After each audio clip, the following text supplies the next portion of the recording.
AP కల్తీ మద్యం కేసులో తవ్వే కొద్దీ సంచలన విషయాలు బయటకు వస్తున్నాయి. రిమాండ్ రిపోర్ట్తో విస్తుపోయే వాస్తవాలు వెలుగులోకి వచ్చాయి. లిక్కర్ బిజినెస్లో లాభాలు రాకపోవడంతో జనార్దన్తో జయచంద్రారెడ్డి చేతులు కలిపినట్టుగా రిపోర్ట్లో పేర్కొన్నారు.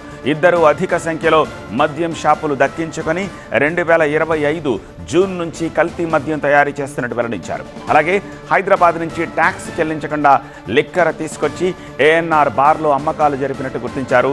స్పిరిట్, హీల్స్, క్యాప్లు, క్యారమిల్ను బాలాజీ ద్వారా గోవా నుంచి తెచ్చినట్టు రిపోర్టులో తెలిపారు. A1 జనార్దన్ రావుకు రిమాండ్ పడింది. ఈ నెల 17 వరకు విజయవాడ కోర్టు రిమాండ్ విధించడంతో అతన్ని నెల్లూరు జిల్లా జైలుకు తరలించారు. భారీ కల్తీ మద్యం గుట్టు రట్టవడంతో ప్రభుత్వంతో పాటు అధికారులు కూడా అలర్ట్ అయ్యారు.